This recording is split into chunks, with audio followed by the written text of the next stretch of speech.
बिस्मिल्लाहिर्रहमानिर्रहीम। अस्सलाम वालेकुम नाज़रीन। अहम अपडेट्स, आज की तारीख़ें, आज की पेशियाँ, इमरान खान साहब के मुकदमात। सबसे पहले बात करते हैं इमरान खान की अपील की। तोशाखाना ट्रायल के ख़िलाफ़ अपील लगी, आज उस पर हेयरिंग हुई, समात हुई, बहस हुई। चीफ़ जस्टिस आमिर फ़ारूक और तारिक महमूद जहांगीरी, दो जज इस्लामाबाद हाई कोर्ट के, उन्होंने सुनी, अपील को एडमिट कर लिया है और एडमिट करने के बाद नोटिस कर दिए हैं मुतल्लिका पार्टीज़ को और उसके बाद केस को एडजर्न कर दिया है फॉर द नेक्स्ट वीक। अफसोसनाक बात यह है, मुझे इस वजह से अफसोस हुआ है क्योंकि ये जो ट्रायल कोर्ट का फ़ैसला है इसमें इतना बड़ा सुकम है कि and that flaw is floating on the surface of the record, यानी कि इस फैसले को मुअत्तल करने के लिए जो एपलेट कोर्ट है इस्लामाबाद हाई कोर्ट इस केस में, उसको गहराई में, डेप्थ में जाके बहस सुनकर फिर किसी नतीजे पर पहुंचने की ज़रूरत इसलिए नहीं है क्योंकि apparently on the face of the record इतनी बड़ी ग्लेयरिंग इलीगैलिटी है, due process of law follow ना होने की, right to a fair trial की वायलेशन की, वकील सफाई को सुने बगैर, उसकी बहस को सुने बगैर, उसकी बहस का इंदराज जजमेंट में किए बगैर फैसला सुनाने की, वकील सफाई के मौके पर मौजूद होने के बावजूद और ये कहने के बावजूद कि मैं अपने दलाइल देना चाहता हूँ अदालत को, अदालत का इनकार करना कि मैं आपके दलाइल नहीं सुन सकती क्योंकि मैंने फैसला रिजर्व कर लिया और उसके बाद 30 मिनट के अंदर फैसला आ जाता है। तो ये इतनी बड़ी glaring illegality on the face of the record है कि ये फैसला तो फौरी तौर पर मुअत्तल होना चाहिए था। और आज ठीक है, नोटिस हुए हैं, अपील को एडमिट किया गया फौरी तौर पे, कल ये लग सकता था, लेकिन कल क्यों नहीं लगा, उसकी अब वजह क्या बताई है चीफ जस्टिस आमिर फ़ारूक ने। जज साहब फरमाते हैं जी कि मेरी तबीयत कुछ ठीक नहीं है जो रिपोर्टिंग हुई है और अभी शायद चेकअप के लिए चला जाऊं और कल शायद कोर्ट ना लगाऊं मैं, तो इस वजह से अभी हम आपको तारीख़ नहीं दे सकते। तारीख़ अगले हफ्ते की कोई होगी और वो बाद में अनाउंस होगी, अगले हफ्ते की, फौरी तौर पे तारीख़ नहीं दे सकते। अब मेरे सिर्फ एक दो सवाल हैं यहाँ पे, और मैं अक्सर ये सवाल, ये नहीं कि ये सिर्फ इमरान खान साहब का जो कि साबिक वज़ीर आज़म है पाकिस्तान के, चेयरमैन PTI हैं, उनका केस है, इस वजह से मैं सवाल कर रहा हूँ। मैं ये सवाल अक्सर करता हूँ और एक आम पाकिस्तानी का केस भी होता है तो मैं ये सवाल करता हूँ। सवाल ये है कि हमारा जो निज़ाम कानूनो इंसाफ है, इसका मकसद क्या है? इसका तो मकसद ये है fair and quick dispensation of justice, यानी कि मेयारी और सस्ता इंसाफ फौरी फराहम करना साइलीन को, ये इसका मकसद है। किसी भी निज़ाम कानूनो इंसाफ का यही मकसद होता है, मेयारी और फौरी और सस्ता इंसाफ फौरी फराहम करना। तीनों चीज़ें यहाँ पे काफ़ी हद तक नापैद है, मेयारी भी, फौरी भी और सस्ता भी। पैसे भी बड़े लग जाते हैं, फौरी भी नहीं मिलता है और मेयार भी उस लेवल पे नहीं होता है जिस लेवल पे होना चाहिए। देखें, एक तरफ एक साबिक वज़ीर आज़म है मुल्क का, इमरान खान, चेयरमैन PTI, उसकी फॉलोइंग है, उसका जो फॉलोअर है, उसका जो कारकुन है, उसका जो सपोर्टर है, उसका जो वोटर है, वो मुस्तरब बैठा हुआ है। जज साहब को अंदाज़ा है, कोर्ट को अंदाज़ा पता है, वो मुस्तरब बैठा हुआ है कि भाई हमारा जो लीडर है, ट्रायल कोर्ट जज हुमायूं दिलावर को इतना भी कानून नहीं पता था कि वकील सफाई को सुने बगैर फैसला नहीं देते, और उन्होंने फैसला दे दिया। और फिर वो, उसका एक सेंटिमेंट है उस कारकुन का कि वो ये कहता है भाई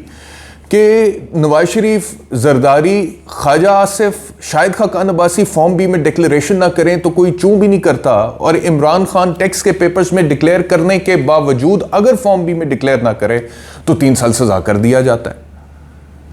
और फिर उसके वकील को सुने बगैर सजा हो जाती है, और फिर उसके वकला को FIA भी तलब करिए और उनको भी इन्वेस्टिगेट करिए, और फिर उसके एक वकील के खिलाफ एक FIR का इंदराज भी हो चुका है। तो ये क्या निज़ाम है? ये एक आम PTI का वर्कर, कारकुन, या एक आम पाकिस्तानी फॉर दैट मैटर सवाल पूछ रहा है। तो ये जो सिचुएशन है, सर्टनली अदालत तो इसमें बहुत पॉजिटिवली, क्विकली, एक्सपीडिशियसली रोल प्ले कर सकती है और करना चाहिए। जज साहब की एहतराम है, उनकी तबीयत, अल्लाह ताला उनको सेहत दे, ठीक करे, लेकिन एक शख्स जो कि साबिक वज़ीर आज़म है, उसको इस फैसले की बुनियाद पे जो फैसला कानूनी तौर पर जस्टिफाइबल ही नहीं है, अटक जेल में, छोटे से सेल में 3 साल के लिए उसको बंद कर दिया गया है, और अदालत के पास इतना वक्त नहीं है कि फौरी तौर पर उस अपील को सुन के उसको डिस्पोज ऑफ कर दे ऑन मेरिट्स। और ये तब हो रहा है जबकि वो शख्स खुद कह रहा है अपने वकील के थ्रू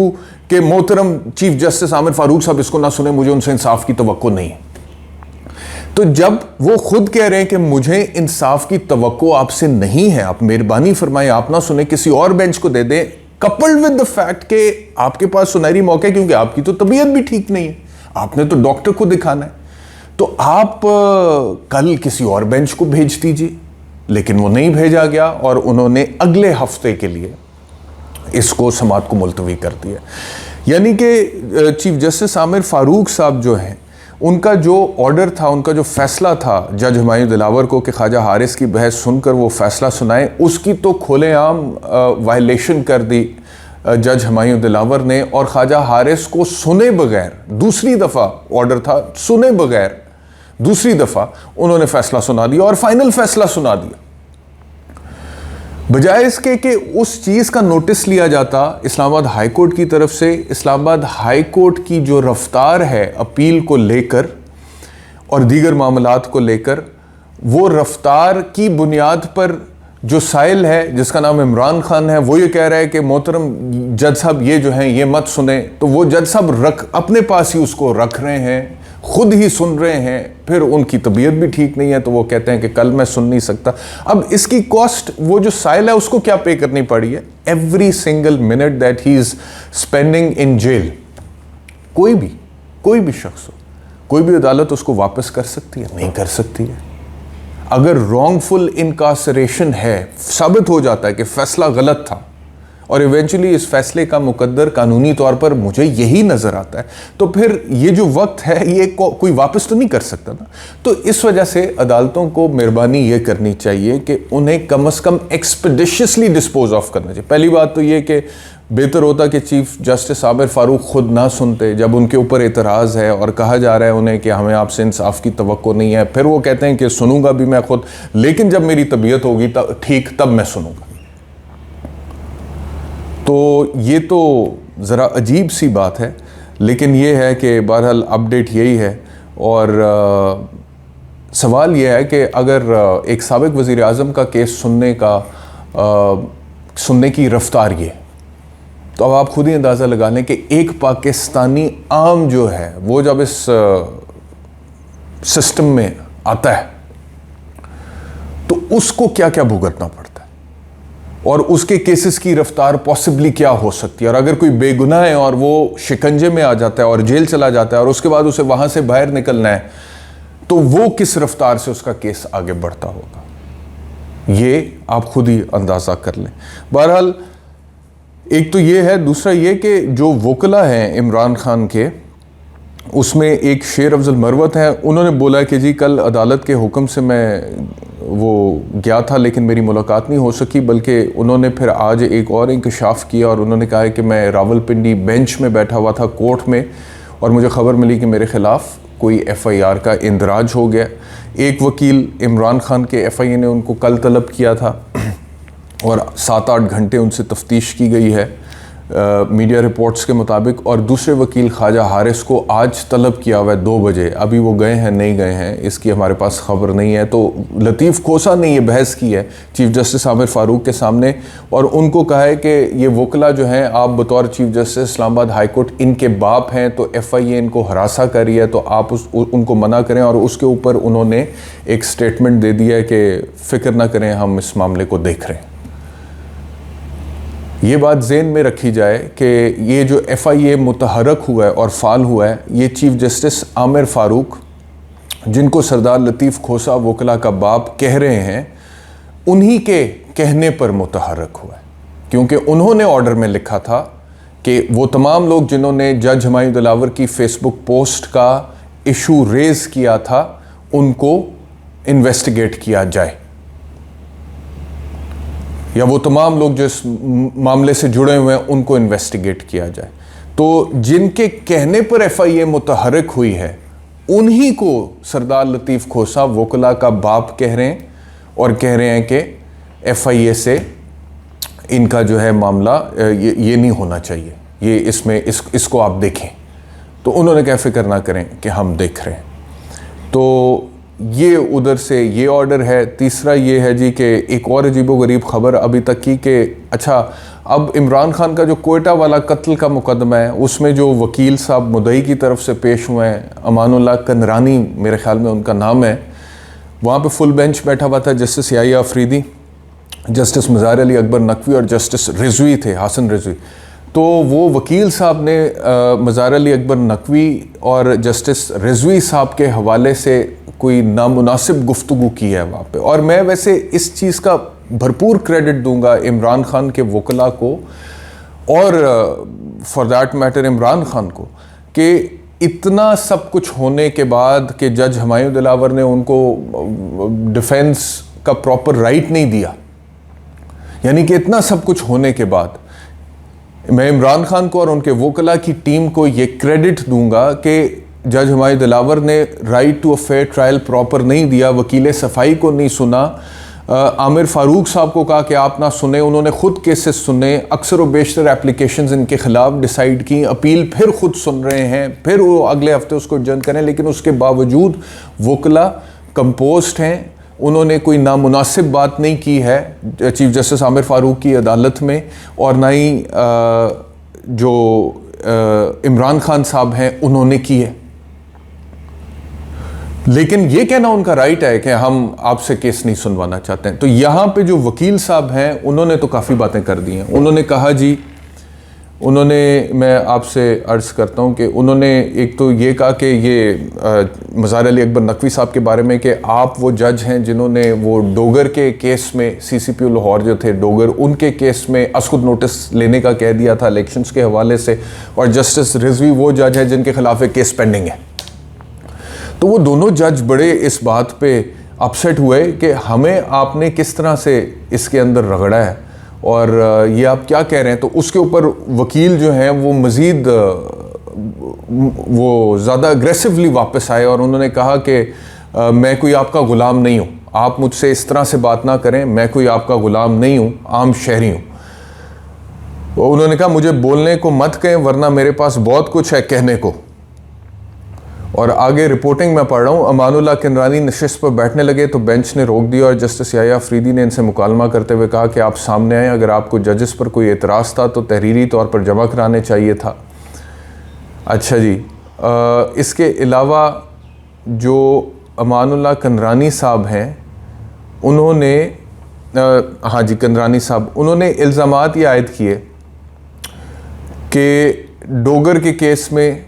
इंतखाबात पर असखुद नोटिस लिया, जबकि जस्टिस हसन अजहर रिजवी जूनियर जज के तौर पर तैनात हुए, इनके खिलाफ सिंध हाई कोर्ट में मुकदमा ज़ेर-ए-इल्तवा है।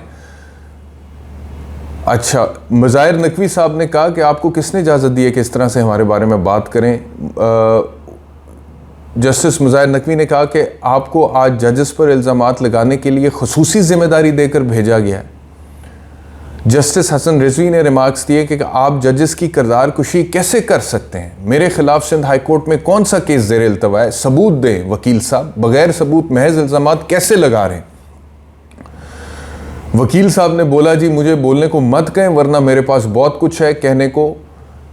नशिस्त पर बैठने लगे तो जस्टिस याहिया अफरीदी ने उन्हें कहा कि आपको अगर जजेस की बेंच पर एतराज़ था तो आप तहरीरी तौर पर देते। जस्टिस हसन रिजवी ने जस्टिस याहिया अफरीदी से मुकालमा करते हुए कहा कि इनसे कहें कि जो इल्ज़ामात लगाए हैं इनका सबूत दें वरना इन्हें तौहीन अदालत का नोटिस करें। जस्टिस नकवी ने कहा आपने जो इल्ज़ामात लगाए इसका जवाब देना होगा, हम कमज़ोर नहीं हैं। जिस पर वकील ने कहा कि जज साहब आप चिल्लाएं मत, मैं आपका ग़ुलाम नहीं हूँ, आम शहरी हूँ और मुझे राय की आज़ादी हासिल है। जस्टिस नकवी ने रिमार्क्स दिए क्या हम ग़ुलाम हैं, जबकि जस्टिस अफरीदी ने कहा कि फौरी तौर पर गैर मशरूत माफ़ी मांगी। वकील ने कमरा अदालत में हाथ जोड़कर माफ़ी मांगते हुए कहा आप तो बड़े हैं, मैं माफ़ी मांग लेता हूँ, आप जज बने तो ठीक है लेकिन अगर पार्टी बनेंगे तो मैं बोलूँगा पार्टी बनना है तो आप कुर्सी से नीचे आ जाएं। अच्छा, अब देखें ये जो इमरान खान के ख़िलाफ़ वकील है वो सुप्रीम कोर्ट के जजेस से मुकालमा कर रहा है। आप जज बने तो ठीक है लेकिन अगर आप पार्टी बनेंगे तो मैं बोलूँगा पार्टी बनना है तो आप कुर्सी से नीचे आ जाएं। अब इमरान खान और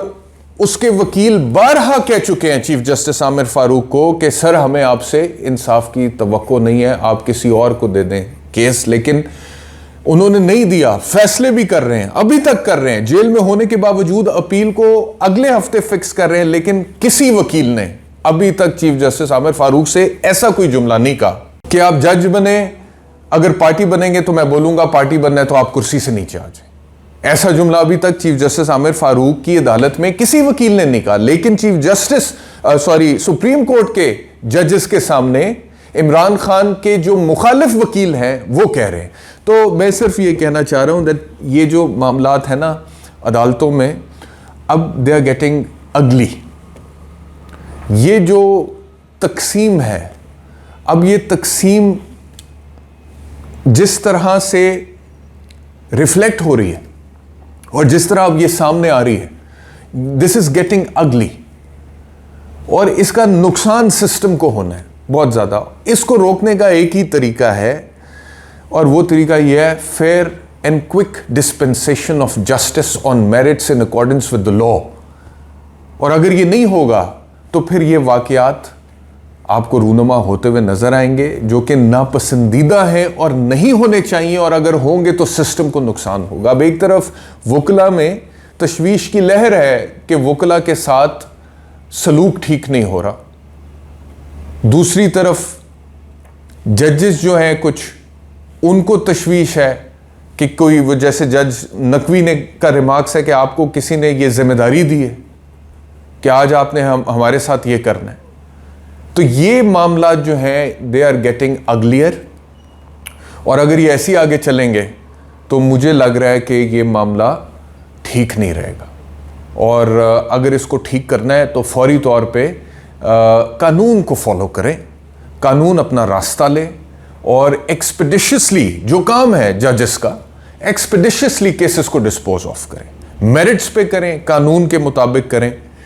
और उसमें किसी किस्म के भी ऐसे वाकयात को अवॉइड करें। शुक्रिया वीलॉग देखने के लिए। अभी तक के लिए यही अपडेट्स हैं, इंशाल्लाह दोबारा मुलाकात होगी। अल्लाह हाफ़िज़।